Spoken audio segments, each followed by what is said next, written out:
देखो, what is centripetal force? Centripetal force क्या, बताओ जरा। Centripetal force, hello. The force directed towards the center toward the of the center. circle. Center. Toward the centre लगे। अच्छा, Force ये act towards the center and radius away, मतलब away from the center. Of the radius है। देखो, जो centripetal force होता है ना, ये कोई रियल फोर्स नहीं है। रियल फोर्स मतलब जो हम फंडामेंटल फोर्सेस बोलते हैं, जैसे ग्रेविटेशनल फोर्स हो गया या इलेक्ट्रोमैग्नेटिक फोर्सेस हो गए, है ना। चार ही फंडामेंटल फोर्स होते वैसे, gravitational force, electromagnetic force, nuclear force and weak forces.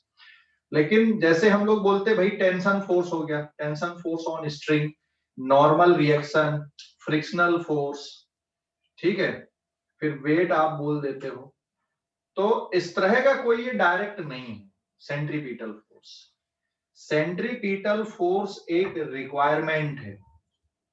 Tension force में भी सेंट्रीपिटल फोर्स, वेट में भी सेंट्रीपिटल फोर्स, ग्रेविटेशनल फोर्स में भी सेंट्रीपिटल फोर्स, कोई भी हो सकता है। मतलब सेंट्रीपिटल फोर्स कोई भी हो सकता है या इनका रिजल्टेंट हो सकता है। तो centripetal force is a requirement for circular motion और motion in a curved path. Circular motion की रिक्वायरमेंट है या फिर कर्व पाथ में मोशन की रिक्वायरमेंट है। ये समझ रहे हैं कि नहीं बात को? तो सेंट्रीपिटल फोर्स कोई ऐसा फोर्स नहीं है जो जैसे कि भाई ग्रेविटेशनल फोर्स है या टेंशन फोर्स है या फ्रिक्शन फोर्स है, ये रिक्वायरमेंट है। पहली बात तो ध्यान रखो ये। हाँ, इसका डायरेक्शन आप जरूर बोलोगे कि भाई टुवर्ड्स द सेंटर की तरफ होता है। तो आप ये सीधे सीधे ध्यान रखो, सेंट्रीपिटल फोर्स के लिए जब भी हम सेंट्रीपिटल फोर्स की बात करते हैं तो सेंट्रीपिटल फोर्स का मतलब होता है मास इनटू सेंट्रीपिटल एक्सीलरेशन। मास इनटू सेंट्रीपिटल एक्सीलरेशन, ये सेंट्रीपिटल फोर्स है। लेकिन मास इनटू सेंट्रीपिटल एक्सीलरेशन ये एक्चुअल में आया कहां से? न्यूटन सेकंड लॉ से है। अगर मैं बात करूं यहाँ पे न्यूटन सेकंड लॉ की, न्यूटन सेकंड लॉ क्या कहता भाई कि net force is equals to mass into acceleration. तो सेंटर की तरफ जो नेट फोर्स लगेगा, अगर पार्टिकल सर्कुलर पाथ में कर्व में घूम रहा है या कर्व में चल रहा है, तो सेंटर की तरफ लगने वाला जो नेट फोर्स होगा, सो यहाँ पे अगला पॉइंट ये है कि if particle is moving in a curve,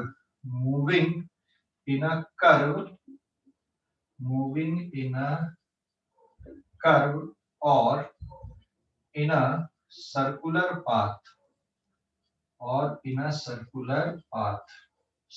path में चल रहा है या कर्व में चल रहा है, ठीक है, सर्कुलर पाथ में चले या कर्व में चले। तो जैसे मान लो ये अपन ने कंसीडर किए, यहाँ पे ये सेंटर हो गया, ये पार्टिकल लिए, मान लो अपन ने पार्टिकल का मास यहाँ पे, ये सर्कुलर पाथ में घूम रहा है। किन फोर्सेस के कारण घूम रहा है वो अभी मैं नहीं बता रहा हूं यहाँ पे। तो इस पे सेंटर की तरफ एक एक्सीलरेशन प्रोड्यूस होगा, that is called centripetal acceleration.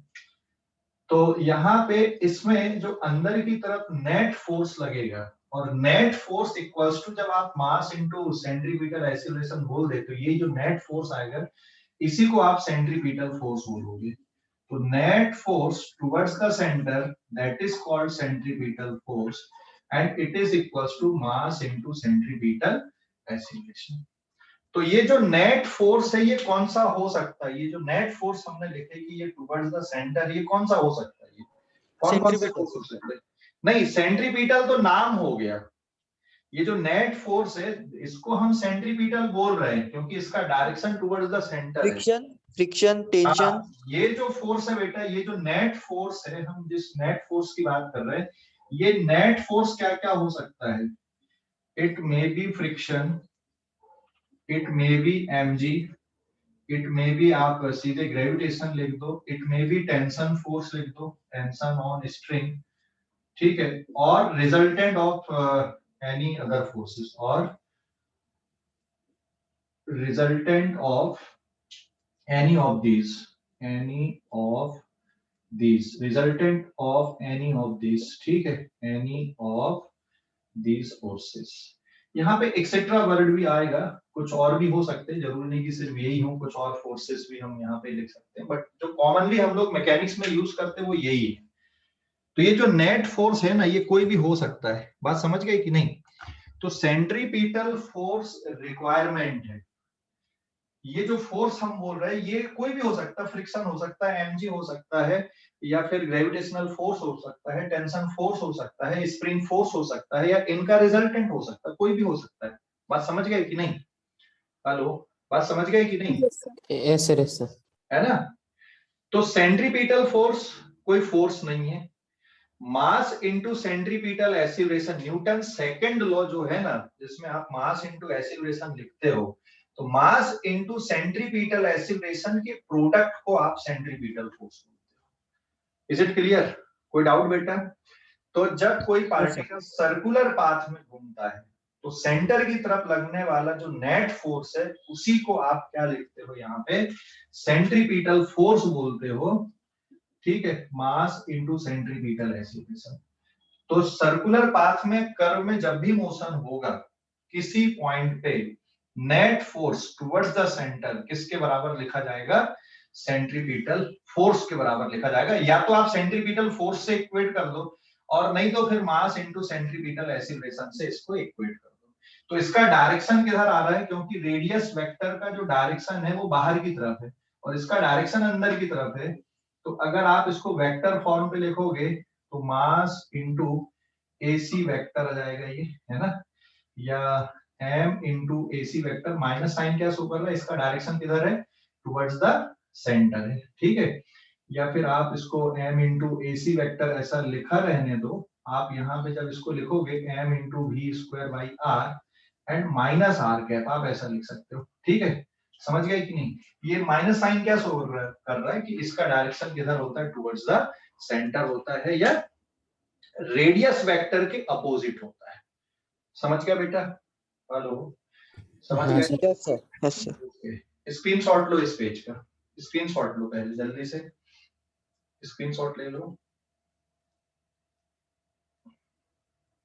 ले लिए? Yes sir. तो सेंट्रीपिटल फोर्स का मतलब समझ गए? ये रिक्वायरमेंट होती है सर्कुलर पाथ में घूमने के लिए, पार्टिकल के लिए ये रिक्वायरमेंट है ना। मास इनटू सेंट्रीपिटल एक्सीलरेशन के प्रोडक्ट को सेंट्रीपिटल फोर्स बोल देते हो आप, but this force is provided by some other forces. अब इसको एग्जांपल से हम लोग समझते हैं यहाँ पे। Page number 2, when vehicle is turning in a flat road, मान लो कोई व्हीकल फ्लैट रोड पे अगर टर्न हो रहा है, ठीक है, जैसे suppose vehicle is turning in a flat road, turning in a flat road, कोई व्हीकल मान लो बेटा फ्लैट रोड पे टर्न हो रहा है, ठीक है। फ्लैट रोड मतलब समझ गए? फ्लैट रोड या फिर हॉरिजॉन्टल रोड, समझ गए कि नहीं? Yes. Turning of vehicle generally दो तरह से आपने पढ़ा होगा, याद होगा, एक तो फ्लैट रोड सिटी के अंदर जो होती, और एक हाईवे पे जो टर्निंग होती है, Bank road. हाँ बैंक रोड है ना, बैंक्ड रोड। तो हाईवे पे जो टर्निंग होती है उस पे रोड पे स्लोप दे देते थोड़ी सी, है ना, तो वो बैंक्ड रोड है। और सिटी के अंदर जो टर्निंग, उसमें बैंकिंग करते क्या? सिटी के अंदर की टर्निंग को नहीं करते, फ्लैट रहती है रोड। क्यों ऐसा करते हैं? क्योंकि सिटी के अंदर आप ऐसा थोड़ी कि 100 की स्पीड से गाड़ी चलाते हो या 60 की स्पीड से चलाते हो। सिटी के अंदर आपकी गाड़ी की स्पीड नॉर्मल रहती, 30, 40, 50 एक्सेट्रा, है ना। तो अभी इसमें मैं डायग्राम यहाँ पे 3D डायग्राम बना रहा हूँ, और उसका कुछ पार्ट हम लोग 3D डायग्राम का कुछ पार्ट यहाँ पे ले रहे हैं, ध्यान देना। और ये इसलिए बना रहा हूँ मैं ताकि आपको फोर्सेस समझ में आए कि फोर्सेस किस तरह से, यहाँ पे ये सेंटर हो गया और रोड इस तरह से हो गई यहाँ पे, ठीक है ना, समझ गए कि नहीं? ये रोड हो गई इस तरह से कर्व, पूरा पूरा सर्कुलर पाथ नहीं बनाया मैंने, कुछ पोर्शन बना दिया उस रोड का। अब इस रोड में मान लो कोई व्हीकल टर्न हो रहा है, ठीक है, ये एक रोड हमने लिए, इस रोड में मान लो बेटा अभी कोई व्हीकल टर्न हो रहा है, जैसे ये व्हीकल, तो यहाँ से व्हीकल के यहाँ से यहाँ तक का डिस्टेंस कितना हो गया r, this is the radius of circular path. फिर कौन कौन से फोर्सेस लग रहा है इस पे एक फोर्स आ रहा है mg, किधर लगेगा, हाँ वर्टिकल सर, बट नीचे की तरफ लगेगा। एक नॉर्मल रिएक्शन लगेगा, ये किधर लगेगा बेटा, ऊपर की तरफ। ऊपर की तरफ ऊपर। लगेगा। और इसमें जो टेंजेंशियल वेलोसिटी है वो कैसी लगेगी यहाँ पे, ये टेंजेंशियल वेलोसिटी है इसकी रेडियस के साथ परपेंडिकुलर डायरेक्शन पे। बात समझ गया ना। तो नॉर्मल रिएक्शन लग रहा ऊपर, ये mg किधर लग रहा है, नीचे, और व्हीकल ऐसा टर्न हो रहा है।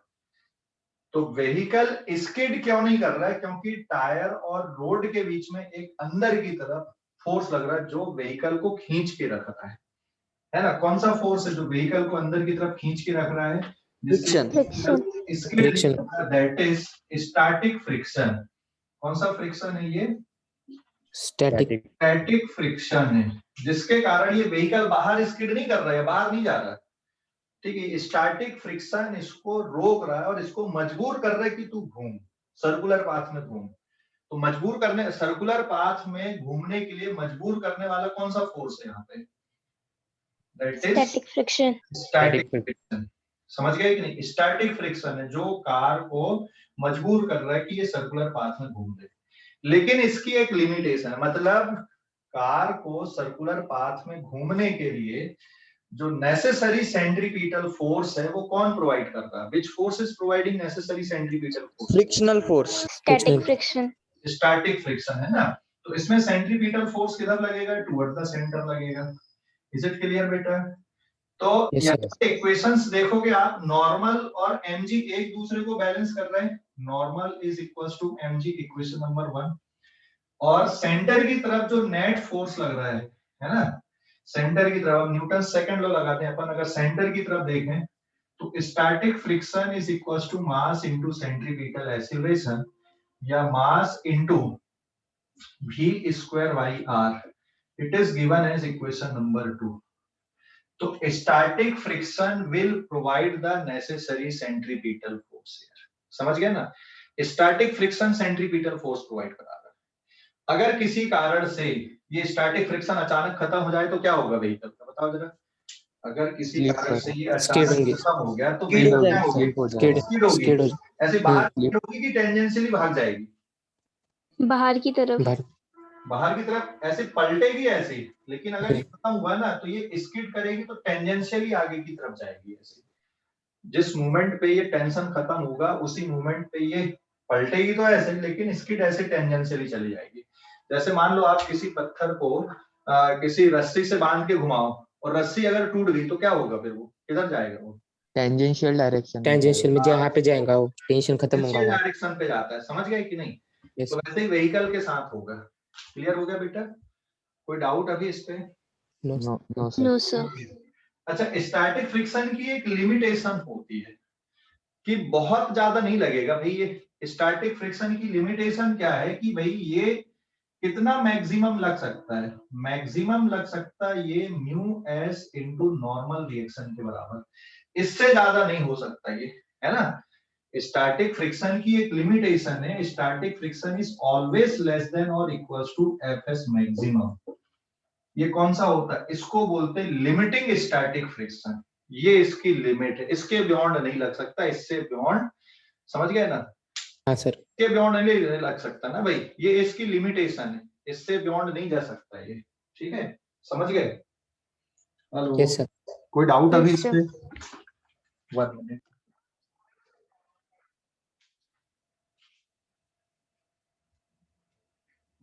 तो ये समझ गए आप लोग अभी यहाँ तक, कोई डाउट अभी इस पे। No sir. ठीक है, तो इसकी लिमिटेशन है बेटा स्टैटिक फ्रिक्शन की कि भाई इसके बियॉन्ड ये नहीं लग सकता है। तो अभी नॉर्मल रिएक्शन की वैल्यू किसके बराबर है, देखो नॉर्मल रिएक्शन किसके बराबर है यहाँ पे, mg के बराबर, mg, है ना। तो अब इक्वेशन को कैसे इक्वेट करोगे कि भाई हम व्हीकल को कितनी मैक्सिमम स्पीड से मोड़ सकते हैं, यहाँ पे कितनी मैक्सिमम स्पीड से ये व्हीकल मुड़ सकता है, कैसे निकालोगे अभी, कितनी मैक्सिमम स्पीड से ये व्हीकल टर्न मार सकता है। देख यहाँ पे एफएस की जो वैल्यू है वो मास बदलेगा क्या व्हीकल का, बहुत ज्यादा नहीं बदलेगा, थोड़ी बहुत फ्यूल चलेगा यहाँ से घूमने पे, है ना। मास sir. तो वैसा बदलने Yes, से sir. मास, रेडियस भी बदलने से रही, तो क्या चीज बदल रहा है यहाँ पे, क्या चीज बदल सकता है, v, स्पीड बदल सकती है। स्पीड कम Velocity. ज्यादा हो सकती है। हाँ तो स्पीड कम। अगर आप स्पीड बढ़ाओगे, अगर यहाँ पे आप स्पीड बढ़ाओगे तो फ्रिक्शन भी क्या होगा, बढ़ेगा, बढ़ेगा कि नहीं बढ़ेगा। Yes sir, Yes, speed sir. बढ़ाएंगे। अब बढ़ के कितना पहुंच सकता है friction, mu s into normal reaction तक जा सकता है। तो फ्रिक्शन बढ़ बढ़ के भी ज्यादा से ज्यादा कहां तक आ सकता है भाई, म्यू एस इंटू नॉर्मल तक आ सकता है। नॉर्मल यहाँ पे mg के बराबर है। तो अगर आप स्पीड बढ़ाते हो तो फ्रिक्शन भी बढ़ेगा, लेकिन एक लिमिट तक ही बढ़ेगा, म्यू एस एन तक ही जाएगा, उसके बियॉन्ड नहीं जा सकता।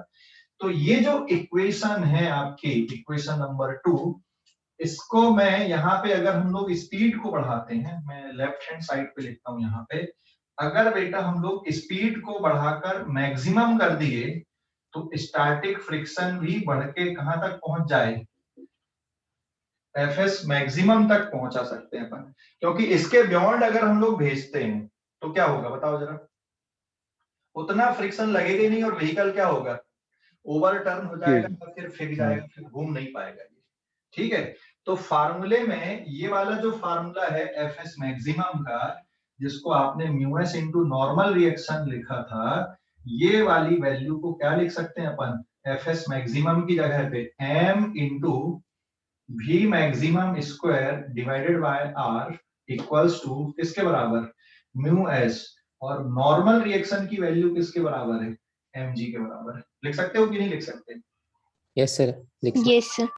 समझ गए, कोई डाउट अभी। No sir. No, sir. देख लो अभी बेटा आपका फार्मूला बन गया यहाँ पे। तो फार्मूले में ये m से m हो गया कैंसिल, तो what is the v maximum, safe speed कितनी है, maximum safe speed is under root mu s into r g. समझ गए, mu s into r g, this is the maximum safe speed. समझ गए। Yes sir. हाँ, तो ये जो व्हीकल है, इस ये फार्मूला आ गया, मतलब कि किसी रोड के लिए जो टर्न है रोड में, वहां पे मैक्सिमम इतनी सेफ स्पीड हो सकती है। अगर इसके बियॉन्ड आप व्हीकल की स्पीड बढ़ा दोगे तो ये व्हीकल क्या होगा, टर्न हो पाएगा कि फिक जाएगा, फिर ये फिक जाएगा, है ना। अच्छा, मैक्सिमम स्पीड को बढ़ाने के लिए अगर हम टर्निंग पे हैं, स्पीड को ज्यादा रखना चाहते तो क्या क्या करना पड़ेगा, जी को चेंज कर सकते हो क्या, तुम्हारे हाथ में है क्या जी का control, No, sir. No sir. नहीं है ना, जी का कंट्रोल तुम्हारे हाथ में नहीं है। म्यू एस का कंट्रोल भी तुम्हारे हाथ में है क्या, म्यू हाय सर। है। ओ भाई, टर्निंग पे तू चाहिए इसके पहिए बदलेगा क्या गाड़ी के, सर पर हम रोड पे फ्रिक्शन बढ़ा सकते ना। मतलब जब तुम गाड़ी चला रहे हो तो तुम्हारे हाथ में अब कुछ नहीं बचा है ना तुम टायर सर, बना सकते ना रोड रोड पे बना सकते हो रोड तब। पे और ज्यादा फ्रिक्शन, लाइनिंग पार्टिकल्स डाल के फ्रिक्शन की स्टैटिक फ्रिक्शन, मतलब वो पॉलिशिंग वगैरह पर डिपेंड करता है ना, पॉलिशिंग या फिर पेपर्स, मतलब कुछ पार्टिकल्स ऐड करके कोएफिशिएंट बढ़ा सकते हैं। सुन ले मेरी बात, तू ड्राइवर है, तो जब तू गाड़ी चला रहा है तो तू उतरेगा रोड में, वो सब करेगा क्या, नो सर। नहीं। वो तो एक बार मैन्युफैक्चरर ने रोड जो टायर बना दिया, या फिर जो एनएमसी ने, या फिर जो रोड बनाने वाली जो अथॉरिटी, उनने जो चीज बना दी, अब हमारे बस में अब ये भी नहीं बचा बहुत ज्यादा, है ना। ये तो मैन्युफैक्चरर जो बना देगा वो उसकी कहानी हो गई। लेकिन एक चीज तुम्हारे कंट्रोल में थोड़ी बहुत रहती है, वो है रेडियस, रहती कि नहीं। इसको तुम किनारे से व्हीकल को मोड़ो, थोड़ा दूर से मोड़ लो, ये तुम थोड़ा कम ज्यादा कर सकते हो रेडियस वाला पार्ट। समझ गए कि नहीं। Yes sir. Yes, sir. Radius वाला पार्ट आप गाड़ी चलाते टाइम रेडियस, कम रेडियस से मुड़ जाओ, थोड़ी बड़ी रेडियस से मुड़ो, ये आप कंट्रोल कर सकते हो। बाकी आपके हाथ में नहीं है ज्यादा कुछ इस पे कंट्रोल करने का। समझ गए कि नहीं, इज इट क्लियर। आपके Yes, कंट्रोल sir. में थोड़ा सा रेडियस वाला पार्ट रहता है, वो भी रोड की विड्थ तक का, उसके बियॉन्ड नहीं होता। तो एक चीज और देखा होगा, तुम जब गाड़ी स्पीड से जाते हो तो बड़ी रेडियस से मुड़ते हो छोटी रेडियस की बजाय, है ना। समझ गए। तो अब यहाँ पे जो इंजीनियर्स होते हैं वो क्या कर देंगे, यहाँ पे एक पोल गड़ा देंगे कि मैक्सिमम सेफ स्पीड लिख देते हो पोल पे, ऐसा ये पोल यहाँ पे लगा दिए, और उस पे क्या लिख देते ये कि भाई यहाँ पर maximum safe speed 60 kilometre per hour है, या यहाँ पर की मैक्सिमम सेफ स्पीड कितनी है 40 किलोमीटर पर आवर है, या जो भी है वो लिख देते। मतलब हमको उतनी स्पीड पे ही गाड़ी चलाना चाहिए अगर सेफली चलाना चाहते हो तो। समझ गए कि नहीं? क्लियर हो गया? Sir yes sir. समझ गए कि जहाँ पे हाईवे पे रहते ना तो वहां पे वो लिख देते कि लिमिट इतनी रखना गाड़ी चलाने की। वो ऐसे थोड़ी कि मजाक में रख देते हैं, वो इसलिए रखते कि नॉर्मली जो टायर्स होते हैं या फिर जो भी है उसमें वो थोड़ा बहुत प्लस माइनस रहेगा, लेकिन उतनी एक स्पीड डिसाइड कर देते हैं कि भाई आपकी गाड़ी उतने में कंट्रोल हो जाए, आपकी गाड़ी ओवर टर्न ना हो या बाकी दिक्कतें ना हो। क्लियर हो गया अभी? अच्छा, मिनिमम सेफ स्पीड कितनी रहेगी? ये तो मैक्सिमम वाली होगी। मिनिमम सेफ स्पीड कितनी? तो आपकी गाड़ी की स्पीड कितनी रहना चाहिए? It should be less than और equals to v maximum. It should be less than और इक्वल्स टू v मैक्सिमम, है ना? It should be less than और इक्वल्स टू v मैक्सिमम। इससे कम ही रहना चाहिए, इससे ज्यादा नहीं होनी चाहिए। ठीक है, समझ गए कि नहीं? तो ये Yes, sir. फार्मूला आ गया ना, ये फिक्स फार्मूला हो गया। आप कहीं पे जा रहे हो तो यहाँ पे जैसे ये रोड, अगर मान लो रोड और टायर के बीच में जो कोफिशिएंट ऑफ स्टैटिक फ्रिक्शन में कुछ है, रोड की रेडियस दी हुई है, जी की वैल्यू आप 10 ले लो, तो यहाँ पर भी आप बता सकते हो कि कितनी मैक्सिमम सेफ स्पीड रहेगी। ठीक है, समझ गए? Yes, sir. ओके। अच्छा, मिनिमम सेफ स्पीड कितनी रख सकते हो यहाँ पे अनबैंड रोड पे? Minimum safe speed sir minimum नहीं रहेगी ना अभी, अगर बैंक तो रहता कुछ नहीं बेटा, बंद कर दे गाड़ी को और बंद करके टर्निंग ले ले, नहीं, अगर धक्के मार के टर्न ले लो, चाहिए ही चलने को। धक्के मार के टर्न ले लो। तो मिनिमम तक कुछ है ही नहीं भाई, जीरो कर सकते हो मिनिमम, लेकिन मैक्सिमम सेफ स्पीड कितनी? म्यू एस इंटू आर जी।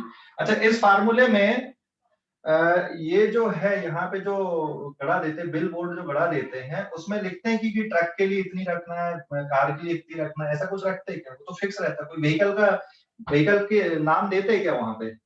No, sir. No, sir. नहीं देते। क्यों नहीं देते? देख, यहाँ पे फार्मूले में कहीं मास का रोल आया है क्या? No sir. नहीं, मास का रोल नहीं आया फार्मूले पे, है ना? तो मास का रोल अगर नहीं है तो फिर वो जो सेफ स्पीड लिखी गई है वो ट्रक के लिए भी उतनी है, बस के लिए भी उतनी है, कार के लिए भी उतनी है, टू व्हीलर के लिए भी उतनी है। समझ गए कि नहीं? तो यहाँ पे फार्मूले में मास का रोल नहीं आया है, ध्यान रखना। समझ गया बेटा? हेलो? हाँ, Yes, sir. sir. Yes sir. Okay, screenshot लो अभी इस पेज का, जल्दी से स्क्रीनशॉट ले लो। ले लिए? हाँ, sir.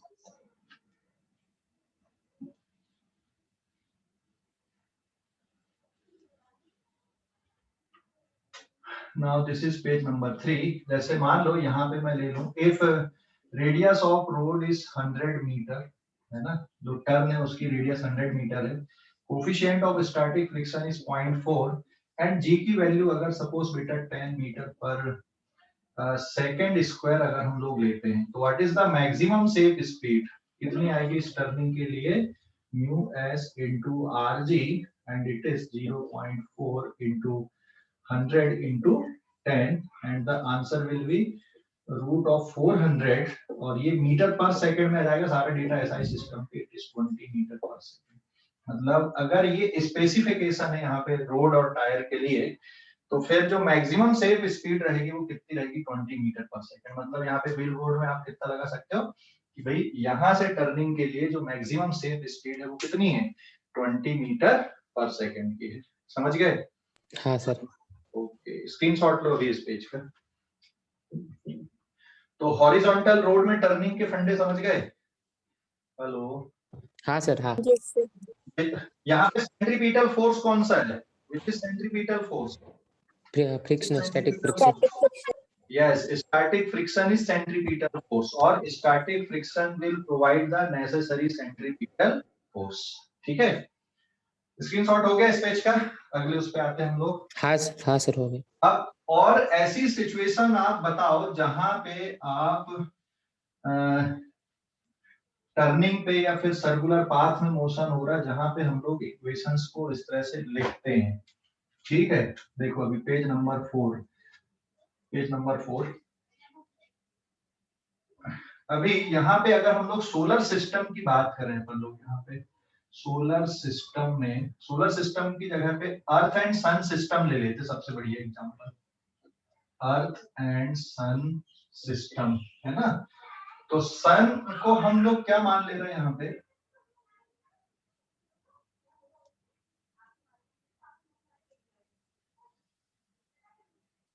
देखो यहाँ पे सेंटर पे हमने क्या मान लिया, सन मान लिया, सन का मास हो गया ms, और यहाँ पे हो गई ये अर्थ है ना, this is the earth.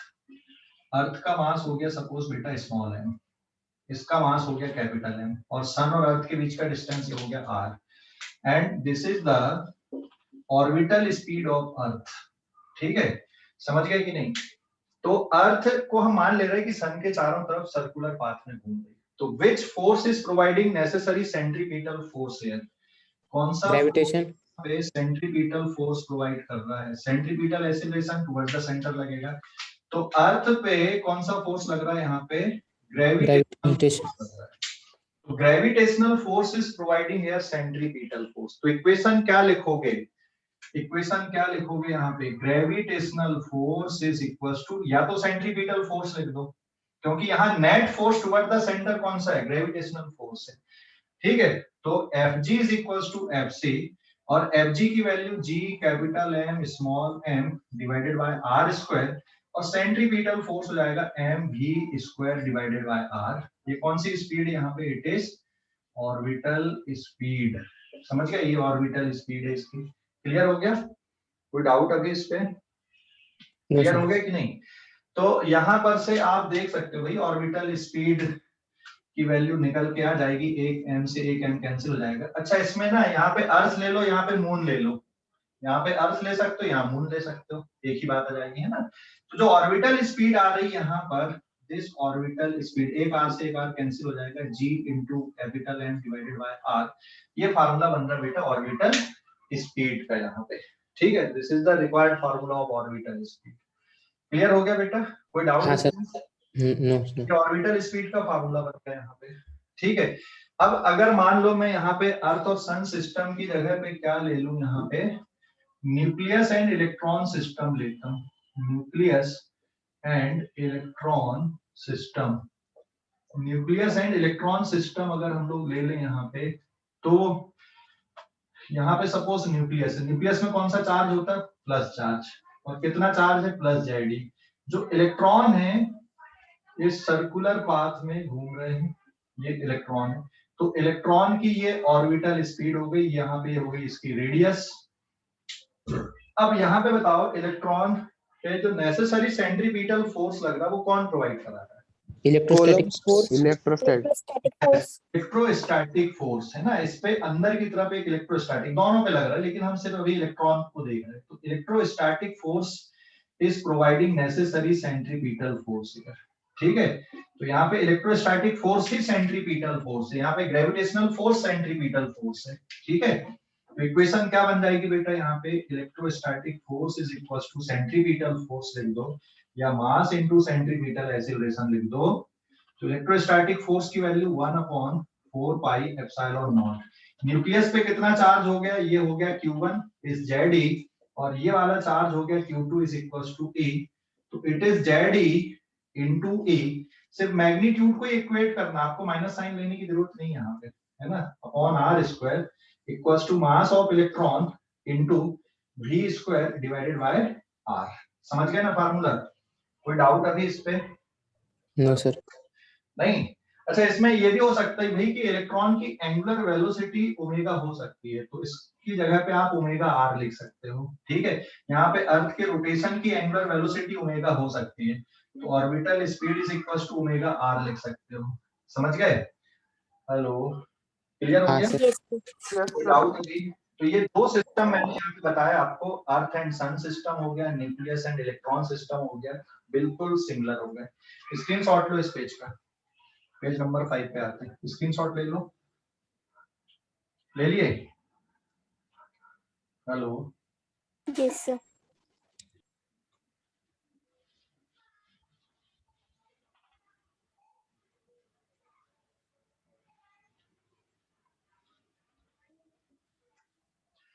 Page number 5, अच्छा, व्हाट अबाउट, जैसे मान लो आप एक रस्सी ले लो ऐसी और एक एंड पे पत्थर बांध दो और फिर उसको ऐसे घुमाओ हॉरिजॉन्टली, तो सेंट्रीपिटल फोर्स कौन प्रोवाइड कराता फिर वहां पे? Tension. Tension. Tension. Tension force on string will provide the necessary centripetal force. समझ गए? टेंशन फोर्स फिर सेंट्रीपिटल फोर्स प्रोवाइड कराता है। तो यहाँ पे जो इक्वेशंस अगर हम लोग देखें, stone is rotating in horizontal circle, ठीक है, हॉरिजॉन्टल सर्कल पे एक स्टोन को हम रोटेट करा रहे हैं और किसका यूज लेके हम लोग इसको रोटेट करा रहे हैं यहाँ पे सर्कुलर पाथ में, स्ट्रिंग का यूज करके हम लोग इसको सर्कुलर पाथ में रोटेट करा रहे हैं। ये हो गया यहाँ पे एक्सिस ऑफ रोटेशन, ये हो गया स्टोन, ये हो गया इसकी रेडियस, यहाँ पे लेंथ, ठीक है। और suppose this is their tangential speed. Clear हो गया बेटा? ये इसकी टेंजेंशियल स्पीड है।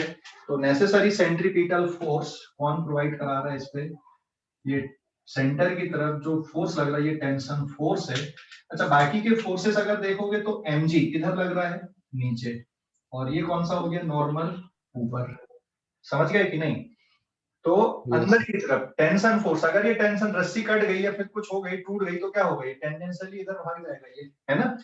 So tension force is providing here necessary centripetal force. So tension force he centripetal force है and it is equals to Vt square divided by R. R मतलब length of string है यहाँ पे, ठीक है। समझ गया बेटा? कोई डाउट अभी इस पे? Hello? No sir. No sir. Okay, and then next ये आ जाएगा अभी यहाँ पर इससे हमारे पास में नेक्स्ट कोनिकल पेंडुलम की अगर हम लोग बात करें, देखो अगर मैं स्ट्रिंग को ऐसे हॉरिजॉन्टल घुमाऊंगा ना तो एकदम हॉरिजॉन्टल नहीं घूमेगी, कुछ एंगल बन जाता है उसमें वेट के कारण। तो या तो आपको टेबल पे घुमाना पड़ेगा इसको, और टेबल पे नहीं घुमा रहे तो फिर किस तरह का स्ट्रक्चर जनरेट होता है? कोनिकल पेंडुलम जैसा स्ट्रक्चर जनरेट होता है, कोनिकल पेंडुलम, ठीक है। कोनिकल पेंडुलम जैसा स्ट्रक्चर जनरेट होता है। कोनिकल पेंडुलम मतलब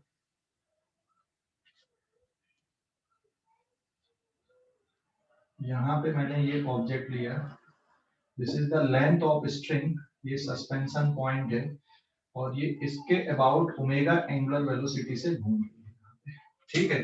तो ये लेंथ ऑफ स्ट्रिंग है बेटा और ये रेडियस ऑफ सर्कुलर पाथ होगी। कौन कौन से फोर्सेस इस पे लग रहा है कॉनिकल पेंडुलम में? कौन कौन से फोर्सेस आते हैं देखो, ये हो गया mg, टेंशन पे लगेगा।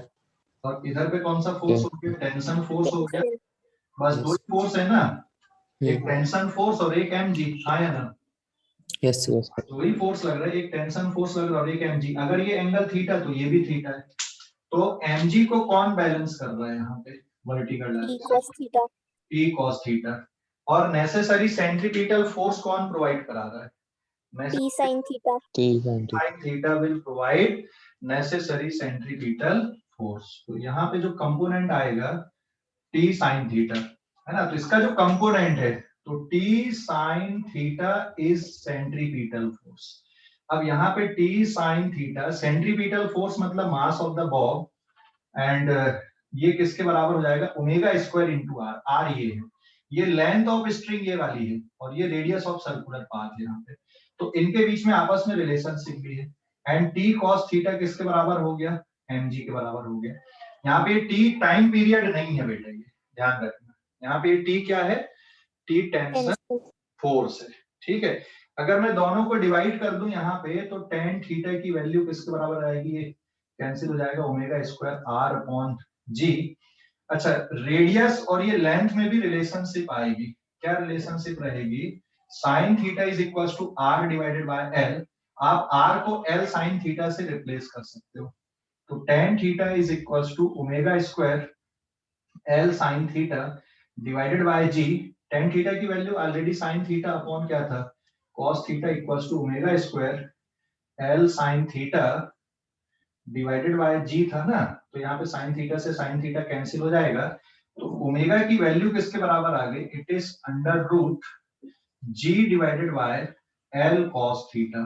और अगर आप टाइम पीरियड निकालना चाहते हो it is 2 pi divided by tau, letter से मैंने डिनोट कर दिया यहाँ पे, चलो t नॉट से, ये टाइम पीरियड है यहाँ पे, ठीक है। This t not is the time period, this t is the tension force. Clear हो गया बेटा? यहाँ पे t नॉट क्या है? t not is time period, ये टाइम पीरियड है। समझ गए? समझ गए कि नहीं? कॉनिकल पेंडुलम के लिए यस सर। अगर आपने ओमेगा निकाल लिया, यहाँ पे वैल्यू पुट कर दो, आपको टेंशन फोर्स निकालना, तो टेंशन फोर्स की वैल्यू किसके बराबर जाएगी? T equals to either mg upon cos theta हो जाएगा, या फिर m omega square r upon sin theta हो जाएगा, या फिर और भी तरीके से आप यहाँ पे क्या निकाल सकते हो, इसमें टेंशन फोर्स को फाइंड आउट कर सकते हो। समझ गए conical pendulum? Hello, yes sir. कोई डाउट Yes, अभी sir. इस पे? कोई डाउट इस पे? No sir. Okay, No, sir. Screenshot ले लो अभी इस पेज का, स्क्रीनशॉट ले लो जल्दी से।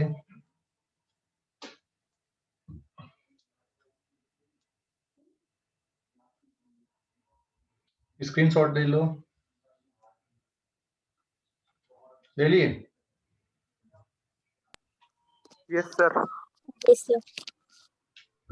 सर अगर हाइट के इसमें निकालना हो तो कैसे निकाल सकते हैं इसको? इस मतलब हाइट के इसमें निकालना होगा अगर हमें एंगुलर वेलोसिटी या फिर टेंशन को। उसकी जरूरत ही नहीं ना ये हाइट की, एक्चुअल में हमको लेंथ के रिस्पेक्ट में लिखना होता है ना, हमें तो लेंथ हाँ। पता है, इससे कोई लेना देना नहीं है। ठीक है। समझ गए? ओके, अच्छा इसमें देखो ये जो क्वेश्चन है ना, यहाँ पे आपके न्यूमेरिकल ऐसे नहीं रहते हैं जनरली, ये न्यूमेरिकल खुद ही, ये फार्मूले खुद ही न्यूमेरिकल है एक प्रकार से, है ना। यहाँ पे डेटा पुट करने वाले क्वेश्चन नहीं आते। डेटा पुट करने वाले क्वेश्चन किस में आएंगे? जैसे बैंकिंग ऑफ रोड में हो सकता है, या फिर हॉरिजॉन्टल ट्रैक पे जब कोई व्हीकल मुड़ रहा है तो मैक्सिमम सेफ स्पीड क्या है, तो वहां पे डेटा दिया रहेगा। इन पे कोई डेटा की जरूरत ही नहीं है, और यहाँ पे तो खुद ही है इस तरह से। यहाँ पे हो सकता है कि भाई ऑब्जेक्ट का मास दे दे और बाकी चीजें दे दे, आपको टेंशन फोर्स पूछ ले कि टेंशन फोर्स कितना लगेगा मैक्सिमम, तो ये कैलकुलेशन हो सकते हैं यहाँ पे। समझ गए कि नहीं? Yes sir. Okay, Yes, sir. Screenshot लो अभी इस पेज का, स्क्रीनशॉट ले लो जल्दी से। हेलो, ले लिए क्या? Yes sir. आगे आते हैं अपन बैंक रोड में, है ना। बैंक रोड में मैं डायरेक्ट फार्मूला बताऊंगा, ज्यादा नहीं आऊंगा इस पे। बैंक रोड में turning of vehicle in a bank road, page number कौन सा आ गया? ये 6 है क्या? Turning of vehicle in a bank road, turning of vehicle in a bank road.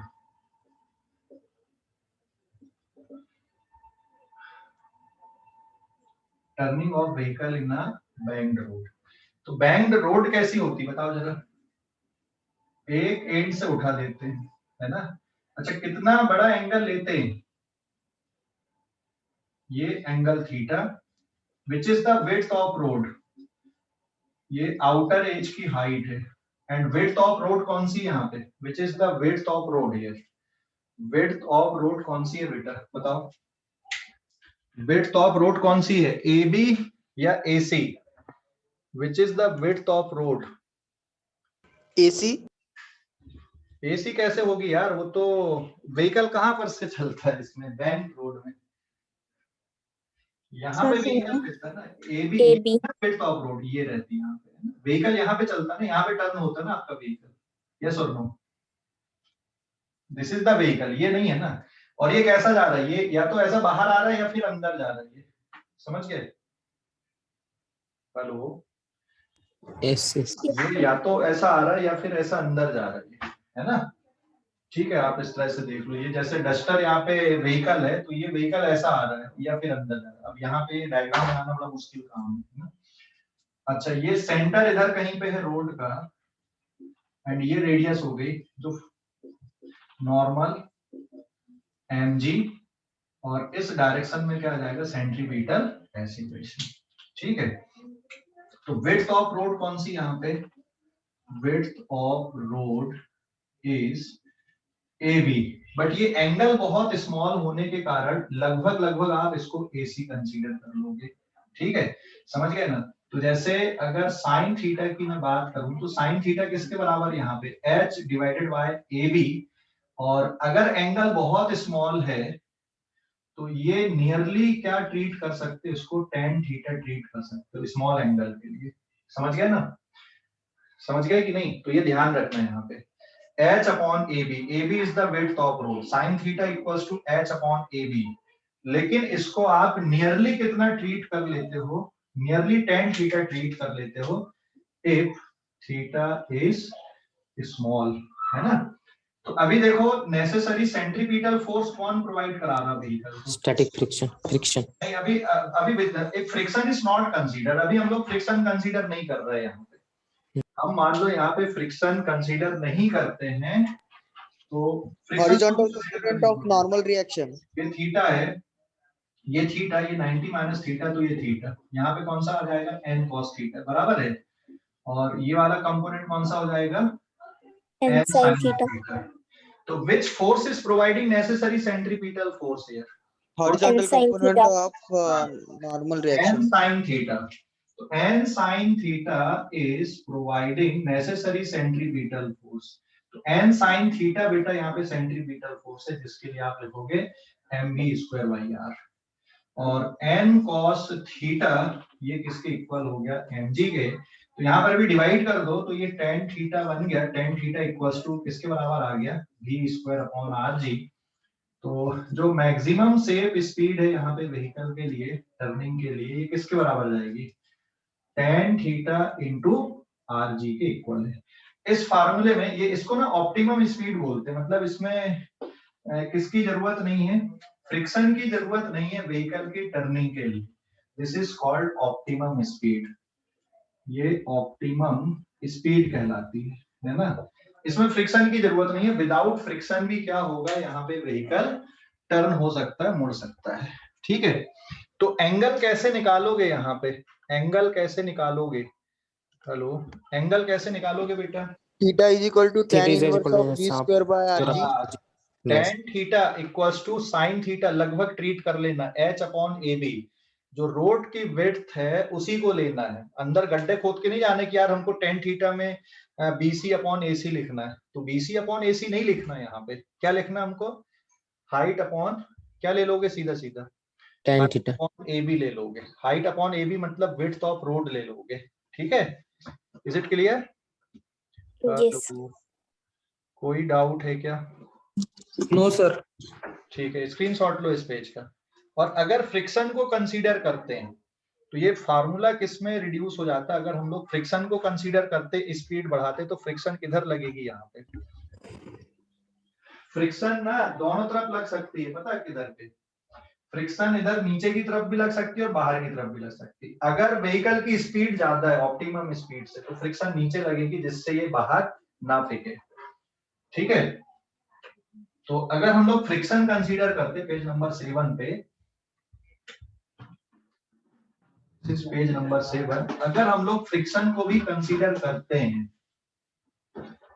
अगर मान लो व्हीकल की स्पीड किससे ज्यादा है, ऑप्टिमम स्पीड से ज्यादा है, यहाँ पे ये भी है, if speed of vehicle is greater than optimum speed, greater than under root tan theta into rg, अगर इससे ज्यादा है स्पीड तो फिर इसमें फ्रिक्शन भी लगेगा व्हीकल में, और व्हीकल में फिर फ्रिक्शन स्टैटिक फ्रिक्शन इधर लगेगा, नीचे की तरफ लगेगा, ठीक है, समझ गए ना। तो मैं यहाँ पे डायरेक्ट फार्मूला लिख देता हूँ, मैं डेरिवेशन नहीं बता रहा हूँ। तो इस केस में अगर इससे स्पीड ज्यादा होती है तो फिर स्टैटिक फ्रिक्शन को भी अगर आप कंसीडर करते हो तो जो मैक्सिमम सेफ स्पीड है it will be given by mu s plus tan theta whole divided by 1 minus mu s into tan theta, and into में क्या आ जाएगा बेटा आरजी। तो ये ध्यान रखना, समझ गए कि नहीं, क्या है फार्मूला, फार्मूला क्या है, mu s plus tan theta divided by 1 minus mu s into tan theta, ठीक है। इसको याद रखना, मैं डेरिवेशन में नहीं जा रहा हूँ, अभी आपको डेरिवेशन की जरूरत नहीं है। तो ये फार्मूले से इस तरह से रिड्यूस हो गया। अच्छा, अगर मान लो स्पीड किससे कम हो, ये तो कब, ये मैक्सिमम सेफ स्पीड है, अगर ऑप्टिमम स्पीड से ज्यादा है, यहाँ पे एक और केस बनता है, इफ स्पीड अगर लेस देन ये है, ठीक है, और ऑप्टिमम स्पीड से कम स्पीड है, तो एक और कंडीशन हो सकती है कि आप गाड़ी को बैंक रोड पे पार्क नहीं कर सकते, रोक नहीं सकते, अगर रोकोगे तो फिसल के नीचे चली जाएगी, तो फिर उसमें आपको एक मिनिमम स्पीड रखनी पड़ती व्हीकल की। तो मिनिमम स्पीड कितनी रखनी पड़ती है व्हीकल की, that is given by under root फिर mu s minus tan theta, ठीक है, and divided by 1 plus mu s into tan theta. समझ गए? हेलो, इंटू कितना आर। Yes, sir. यहाँ पे लेकिन एक कंडीशन होनी चाहिए, coefficient of friction greater than होना चाहिए टेन थीटा से, ठीक है ना। तो फिर आप मिनिमम स्पीड इतनी कम से कम मिनिमम स्पीड आपको रखनी पड़ेगी, तब व्हीकल क्या होगा, यहाँ पे टर्न होगा, ठीक है। 1 minute, it is tan theta minus mu S, and tan theta किससे ग्रेटर होना चाहिए, यहाँ पे ten theta is greater than mu s, और अगर tan theta less than mu S है, तो फिर ये भी मिनिमम कितना रखना पड़ेगा आपको, 0 रख सकते हो, मतलब व्हीकल को पार्क कर सकते हो। तो ये इक्वेशंस आपको ध्यान रखनी है, ठीक है। चलो, फॉर्मूले की सिमेट्रिसिटी के लिए ऐसा ध्यान रख लो, यहाँ पे पहले टेन थीटा लिख दो और प्लस म्यू एस लिख दो, हालांकि कोई फर्क नहीं पड़ता, लेकिन ये फॉर्मूला याद रखने के लिए आसान है। तो अगर ये कंडीशन है tan theta greater than mu S है, तो फिर आप व्हीकल को पार्क नहीं कर सकते बैंक रोड पे, आपको कम से कम इतनी स्पीड से व्हीकल को टर्न करना पड़ेगा, और अगर टर्न नहीं करोगे, आपने रोक दिया, तो व्हीकल क्या हो जाएगा, फिसल कर नीचे आ जाएगा, ठीक है। समझ गए कि नहीं? और अगर मान लो टेन थीटा किससे छोटा है, यहाँ पे if tan theta is less than mu s, तो what is v minimum, it is imaginary, और ये वैल्यू कितनी हो जाएगी, 0, मतलब आप व्हीकल को क्या कर सकते हो, फिर पार्क कर सकते हो। तो जो ऑप्टिमम स्पीड वाला फार्मूला वो यहां से भी मिल जाएगा, अगर मैं म्यू एस को 0 कर दूं तो क्या मिल जाएगा फार्मूला, यहां पर से if mu s is equals to 0, तो it is optimum speed and it is tan theta into कितना हो जाएगा, आरजी, हाँ या ना, ये बन जाएगा ना formula. Yes, sir. yes sir. ठीक है, तो ये अगर याद है तो बाकी आपको याद हो ही जाएंगे, फिर बाकी कुछ करने की जरूरत नहीं है, इसी से सारे फार्मूले बन जाएंगे आपके। समझ गया बेटा? हेलो, हाँ सर। ठीक है, क्लियर हो गया इतना, कोई डाउट अभी? No, sir. तो ये पूरा डिस्कशन हो गया आपका सेंट्रीपिटल एक्सीलरेशन से रिलेटेड।